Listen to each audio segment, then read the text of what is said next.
अगर आप भी चाहते हैं माँ देवी म्यूजिक के ऑडियो वीडियो आप तक पहुँचे तो हमारे चैनल को सब्सक्राइब करें और बेल आइकन दबाना ना भूलें। धन्यवाद।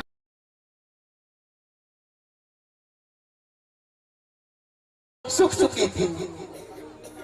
आज इतना बारिश हुई है जो पेड़ पौधे हरे भरे हो गए, जीव जंतु खुशी मना रहे हैं। आमी नदी में बाढ़ आ गई है, आमी नदी जलमग्न हो गई है। क्या उन्हीं साधु बाबा को आने से बारिश हुई है? हाँ महारानी जी, हाँ महारानी। इसलिए तो महाराज खुश है जो साधुओं के श्रृंखला तक भेजे हैं। जाओ महल के अंदर ले आओ। ठीक है महारानी। सिपाही, हाँ महारानी। सुंदर सा आसन लगाओ।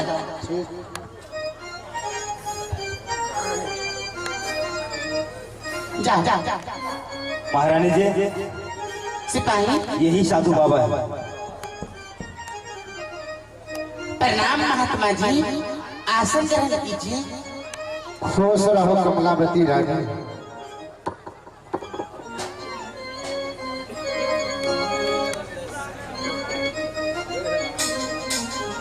महात्मा जी, बोलो कमलावती रानी। आप कहाँ से आए हैं? हे कमलावती रानी, जी महात्मा जी, हम तो सतलोक से आए हैं, लेकिन इस समय मैं काशी नगरी से चलकर तेरे इस मगहर नगरी में आया हूँ। क्या आप सतलोक से आए हैं? हाँ, मैं तो सतलोक से आया हूँ।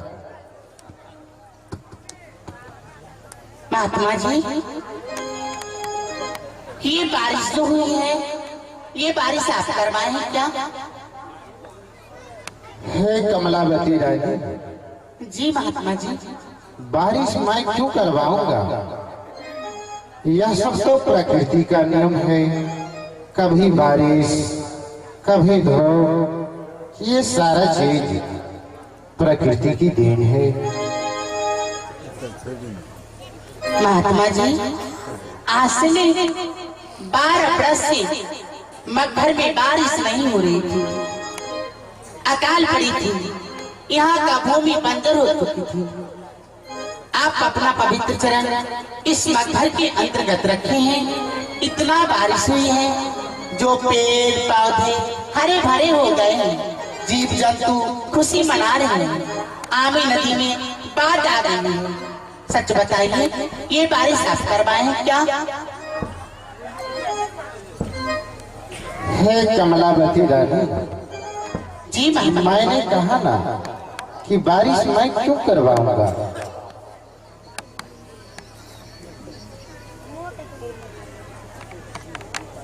हो सकता है कि इस राज के राजा होने के नाते तुम्हारा पतिदेव कोई शुभ कर्म क्या होगा जिसके पुण्य प्रताप से ये बारिश हुई है।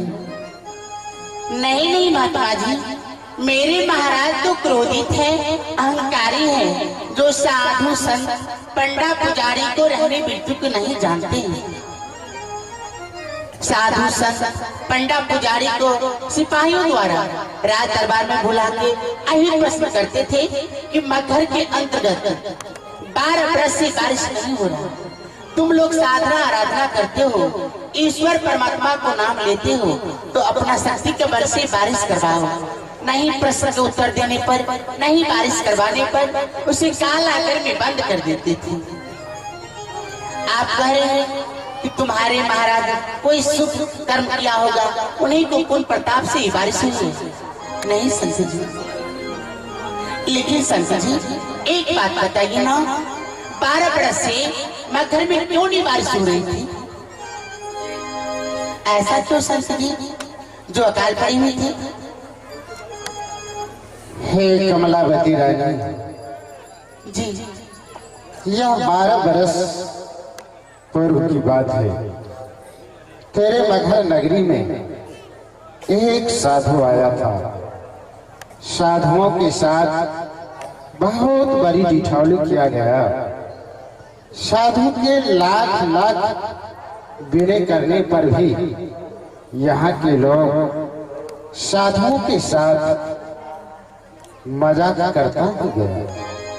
अंत में साधु निराश होकर श्राप दे दिया कि जाओ, जिस तरह तूने साधु को सताया है 12 वर्ष इस मगहर नगरी में अकाल प्रीत हो जाएगा।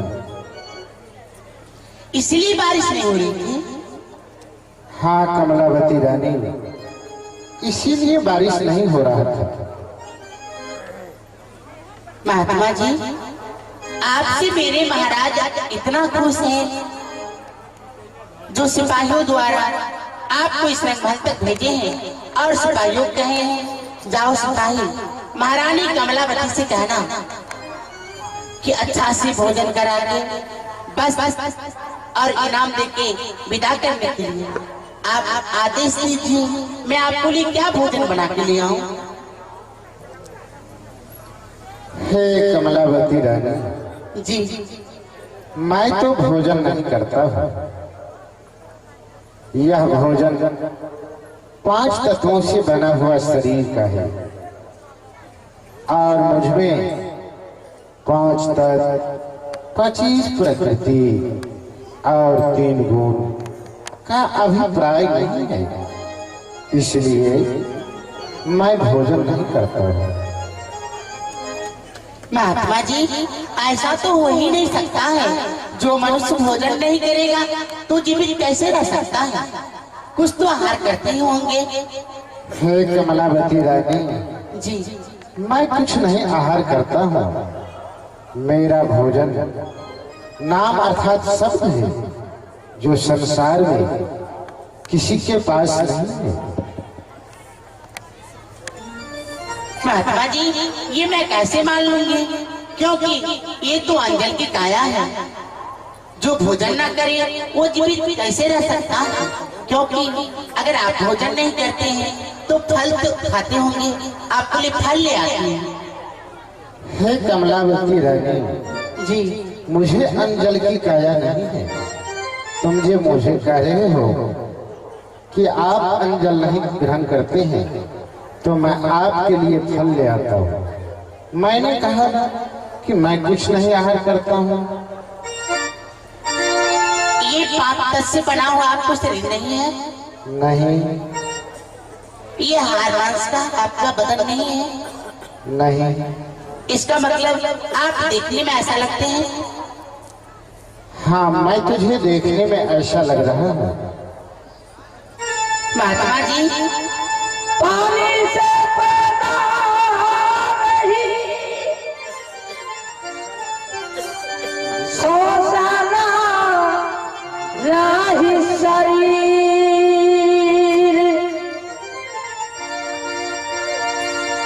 कुछ यहाँ करता नहीं ताके आप कबीर। महात्मा जी, क्या आप कुछ आहार नहीं करते हैं? मैं कुछ आहार नहीं करता हूँ। अगर आप भोजन नहीं कीजिएगा तो कुछ काम तो लेके जाइए ना, मैं आपके लिए सोनू मुद्राई ले आती हूँ। तो क्या तुम मुझे दक्षिणा देना चाहती हो? जी,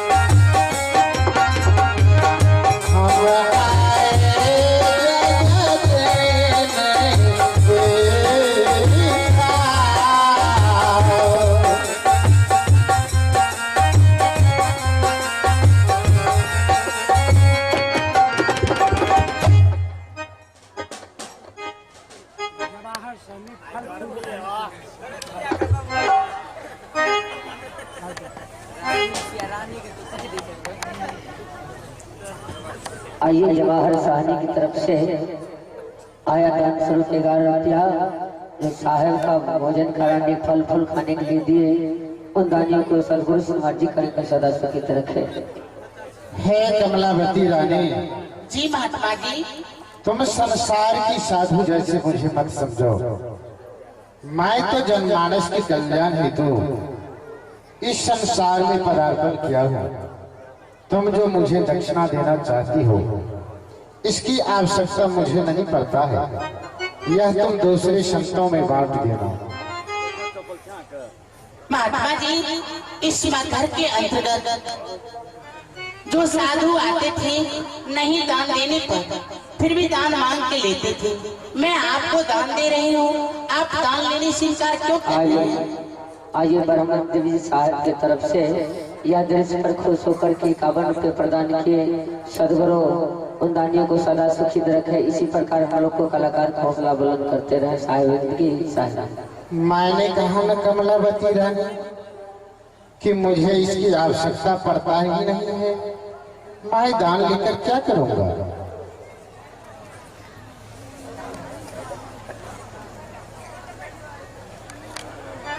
महात्मा जी, आप तो महान हैं, आप तो दया की सागर हैं। आप जैसे संत संसार में कहीं नहीं है, क्योंकि आप न भोजन करते हैं, न कुछ दान लेते हैं। इस घर के अंतर्गत कितने साधु संत आए, कितने साधु संत गए, लेकिन आप सभी संतों से अलग हैं। आपका रंग, रूप, वाणी, विचार, रहनी, वृत्ति सभी संतों से अलग है। आप तो महान हैं। आप जैसे संत संसार में कहीं नहीं है, न कहीं देखे हैं। महात्मा जी, बोलो कमलावती रानी। मैं आपको शरणागत आना चाहती हूँ। आप मुझे दीक्षित कर दीजिए, वैष्णव कर दीजिए। हे कमलावती रानी, जी, हर नारी को उनका पति भगवान के तुल्य होता है और हर नारी को अपने पति के वचन अनुसार चलना चाहिए। यही नारी की परम कर्तव्य होता है। क्या तुमने अपने पतिदेव से आज्ञा ली है? महात्मा जी, मेरे महाराज अहंकारी और क्रोधी थे। साधु संत को नहंगे भिखमंगे समझते हैं। अगर वो जान जाएंगे तो दीक्षित होने के लिए नहीं देंगे। और अगर मैं तुझे दीक्षित कर दूं, यह बात तेरे पतिदेव को मंजूर नहीं होगा, तब तुम क्या करोगे? मैं मना लूंगी। जब तुम्हारा पतिदेव तुझे कष्ट देगा, तब तुम क्या करोगे? मैं सारी कष्ट, सारे दुख की सह लूंगी। लेकिन आप अपना शरणागत ले लीजिए संत जी। आप तो महान हैं। आप अपना पवित्र चरण इस मगर के अंतर्गत रखें। इतना बारिश हुई है जिसके चाहने की वर्णन नहीं। क्या तुमने अपने जीवन में अपने माता पिता की सेवा की है? जी, अपनी सास ससुर की सेवा करती हो? करती हूँ। अपने पति की सेवा करती हो? करती हूँ। अपने पति के आज्ञा अनुसार चलती हो? जी, हे कमलावती रानी, जी महात्मा जी। तुम तो राजा की पत्नी रानी हो। क्या तुमसे यह बात सुन लेगा? हाँ, हाँ। हे कमलावती रानी, साधु मार्ग बहुत कठिन होता है। तुम्हें नाना प्रकार के कष्ट जीवन में आएंगे। सब पर चलने वाले को बहुत यातनाएं होती है। क्या तुमसे पार लगेगा? हाँ, हाँ। हे कमलावती रानी, दीक्षित होने से पहले कुछ ऐसी वस्तु है जिसे तुझे त्यागना होगा। कौन ऐसी वस्तु है जिसे त्यागना होगा महात्मा जी? वो वस्तु का आप नाम बता दीजिए, मैं नाम जानना चाहती हूँ। ठीक है, मैं बतला रहा हूँ। तन से चोरी, हिंसा और व्यभिचार, मन से मान, छल, ईर्ष्या और क्रोध, वचन से झूठ, गाली और निंदा। ये 10 अवगुण जो है प्रत्येक मानव को त्याग देना चाहिए। क्या तुमसे हो सकती है? हाँ, मैं त्याग करूंगी। और कुछ ऐसी वस्तु है जो मानव के लिए बहुत उपयोगी है। कौन ऐसी वस्तु है? वो वस्तु है दया, धैर्य, क्षमा, शील, संतोष और सद्गुरु भक्ति। मैं इसे अपना लूंगी महात्मा जी, मैं सच कहती हूँ। आई भाव सागर में आया दया हो निधि, पड़ी गेलो कालक फांसी है, अवधान बारे तुम्हारे होता है, ओ बेदरा कागजे कहे।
बेटी कमलावती, अब तो तुम हमारी शिष्या बन चुकी हो और अब मैं यहाँ से चला भी जाऊंगा, लेकिन जाने से पहले